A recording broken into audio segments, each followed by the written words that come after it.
Assalamualaikum warahmatullahi wabarakatuh. Ini saya Amir Mahmud dari kelas I-25 akan mempresentasikan jawaban dari ujian tengah semester mata kuliah otomasi industri. Langsung saja ke pertanyaan pertama. Bagaimana konsep dari otomasi industri? Otomasi industri adalah proses di mana sistem kontrol menggantikan peran manusia dalam industri menggunakan suatu teknologi yang berhubungan dengan penerapan sistem mekanis, elektronik, dan sistem informasi yang berbasis komputer. Selanjutnya, nomor 2, jelaskan rangkaian listrik seri dan paralel beserta kekurangan dan kelebihannya. Rangkaian listrik seri adalah rangkaian di mana beban-beban atau hambatan listrik dihubungkan dalam suatu rangkaian sejajar. Keuntungan dari rangkaian seri ini membutuhkan jumlah kabel yang lebih sedikit dibanding rangkaian paralel.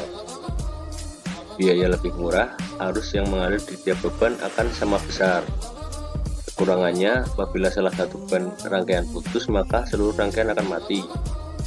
Jika lampu dipasang seri, maka nyalanya tidak akan sama terang. Selanjutnya, rangkaian paralel adalah rangkaian di mana beban-beban atau hambatan listrik dihubungkan secara berjabang. Keuntungan dari rangkaian paralel yaitu kapasitas arus dalam rangkaian meningkat. Jika salah satu beban rangkaian putus, beban lainnya tetap menyala, tegangan listrik di masing-masing beban sama. Kekurangannya, arus listrik yang mengalir pada masing-masing beban tidak sama, membutuhkan kabel lebih banyak, sehingga biaya juga lebih mahal. Pertanyaan nomor 3, pada tiap bulan kita melakukan pembayaran listrik. Bagaimana kita menghitung berapa rupiah atas penggunaan listrik tersebut? Jumlah biaya listrik yang kita gunakan tiap bulan dapat diketahui dengan mengalihkan jumlah pemakaian dalam satuan kWh dengan tarif per kWh. Nah, contohnya pelanggan dengan tarif daya R1T per 1300 volt ampere menggunakan listrik 31,5 kWh dalam satu bulan, maka tarif yang harus dibayar adalah 31,5 kWh dikali 1355,29. Ini adalah tarif dasar listrik per kWh. Maka jumlah yang harus dibayar adalah Rp42.691,64. Selanjutnya, pertanyaan nomor 4, apakah energi bisa diperbarui atau tidak bisa diperbarui? Berikan penjelasan dan uraiannya. Energi ada yang bisa diperbarui, ada juga yang tidak bisa diperbarui.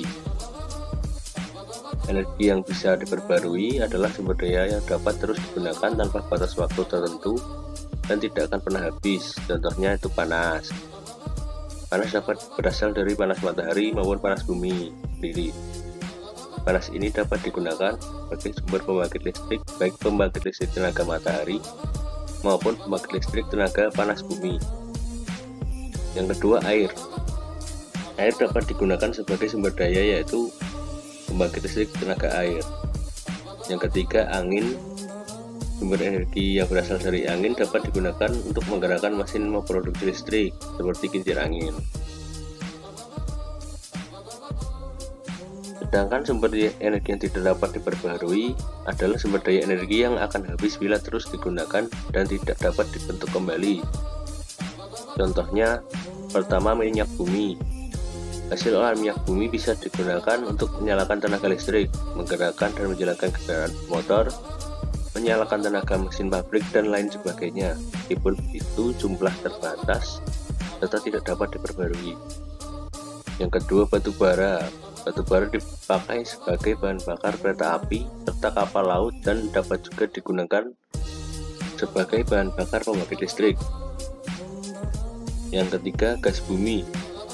Gas bumi dipakai untuk bahan bakar memasak atau bahan bakar penggerak mesin, namun jumlah sangat terbatas dan tidak dapat diperbarui.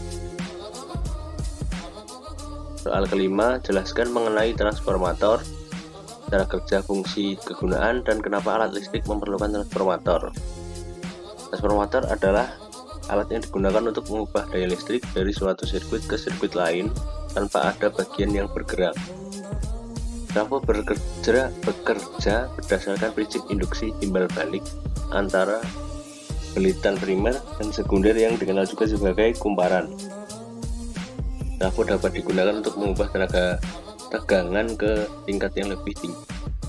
Itulah kenapa trafo sangat penting perannya dalam proses distribusi listrik dari PLN kepada pelanggan.